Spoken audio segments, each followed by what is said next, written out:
Hey everyone, today's video is about Charlie Munger and the concept of mental models. Charlie Munger is one of my favorite investors to study. He's vice chairman of Berkshire Hathaway, the conglomerate controlled by Warren Buffett. Buffett has described Munger as his closest partner and right-hand man. One of the most important things I have learned from Munger relates to the concepts of mental models. Put simply, mental models are how we simplify complexity, why we consider some things more relevant than others, and how we reason. All of these are critical to being a great investor. So here's Charlie Munger talking about the particular mental models he finds most useful and how you can apply them for success, both in investing and life. Enjoy. My question is, you talk frequently about having the moral imperative to be rational, and yet as humans we're constantly carrying this evolutionary baggage which gets in the way of us thinking rationally. Are there any tools or behaviors you embrace to facilitate your rational thinking? The answer is, of course. I hardly do anything else. And one of my favorite tricks is the inversion process. And I'll give you an example. When I was a meteorologist in World War II, they told me how to draw weather maps and predict the weather. But what I was actually doing is clearing pilots to take flights. And I just reversed the problem. I inverted. I said, suppose I wanted to kill a lot of pilots. What would be the easy way to do it? And I soon concluded that the only easy way to do it would be to get the planes into icing the planes couldn't handle, or to get the pilot to a place where he'd run out of fuel before he could safely land. So I made up my mind I was going to stay miles away from killing pilots by either icing or getting them into sucked-in conditions when they couldn't land. I think that helped me be a better meteorologist in World War II. I just reversed the problem. And if somebody hired me to fix India, I would immediately say, what could I do if I really wanted to hurt India? And I'd figure out all the things that could most easily hurt India, and then I'd figure out how to avoid them. Now, you'd say it's the same thing, it's just in reverse. But it works better to frequently to invert the problem. If you're a meteorologist, it really helps if you really know how to avoid something, which is the only thing that's going to kill your pilots.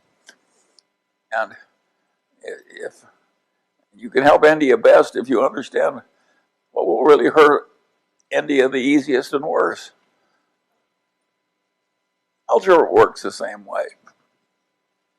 Every great algebraist inverts all the time because the problems are solved easier. Human beings should do the same thing in the ordinary walks of life.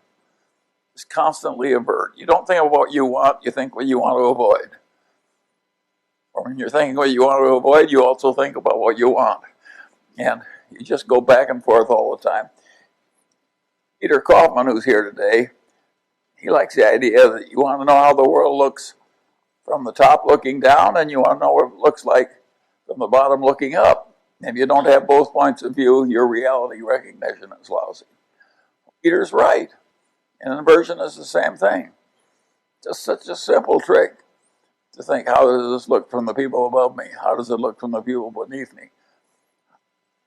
How can I hurt these people I'm trying to help? All these things help you think it through. And they're such simple tricks. They're like the lever. They really help. And yet, our great educational systems give advanced degrees. They don't teach people these simple tricks. They're wrong.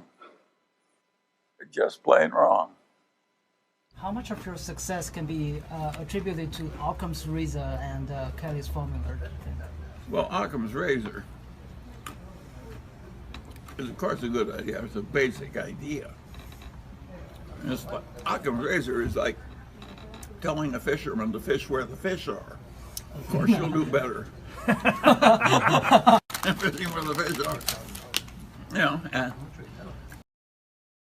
I got another idea that was very useful. I always liked Occam's razor. Now, that is a wonderful way to think. you can argue that Einstein's whole career was just a marvelous demonstration of Occam's razor. E equals mc squared is a pretty damn simple idea, but think of the power of it. And then Einstein developed, some people say, a corollary, a counter-corollary to Occam's razor. This may be apocryphal because I've never seen it in any original source I trusted, but I've seen Einstein quoted with this observation over and over again. Everything should be made as simple as possible, but no more simple. Well, if Einstein didn't say it, he should have said it, because this is a very sound idea. I later developed a supplement to that corollary, and my supplement to Einstein's corollary was that, about Occam's razor, was in messy social science. If the result you're observing is a Lollapalooza, look for a confluence. The topic I'd like to talk about briefly is common sense. Which isn't common. Yes. See? And what people mean when they say a man has common sense is uncommon sense. And usually they don't mean that the man has a narrow little activity he's good at, like knitting sweaters, and he sticks to that.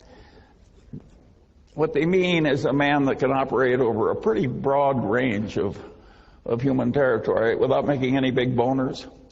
And that is a very important thing to be good at, and the question is how you get it. I was very lucky in my own life because every place I looked, at the pinnacle, there was a guy that was better than I was.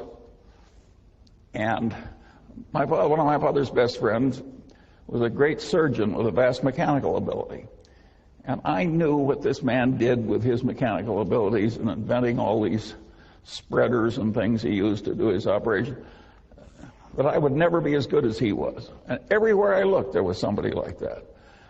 And there was all this folly out there, and I suddenly realized, if I just avoid all the folly, maybe I can get an advantage without having to be really good at anything.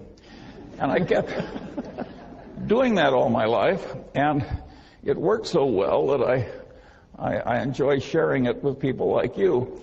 It really works to tackle much of life by inversion, where you just twist the thing around backwards and answer it that way. I have to give problems to my children, and once when I had all of them together, I said, well, there's an activity in America. There's a one-on-one tournament, and the national champion became the national champion on two separate occasions, 65 years apart. Name the activity. And 7 of my children could not remotely do it. The 8th is a PhD physicist, and he did it very quickly. And what he did was he just turned it around. He says, can it be athletic? And he realized that no 85-year-old was ever going to win an athletic thing with the neurological and other deteriorations that are so evident tonight on the stage.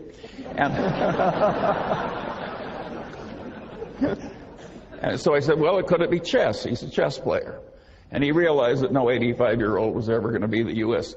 chess champion. He knows what a chess tournament is like. But that led him to checkers, a game that you could almost master with enough experience. And of course, that was the correct answer. It took him about 15 seconds. All kinds of problems like that look so difficult. When you turn them around, they are quickly solved. And so this process that I've gone through life doing of identifying folly and trying to avoid it has worked wonderfully for me.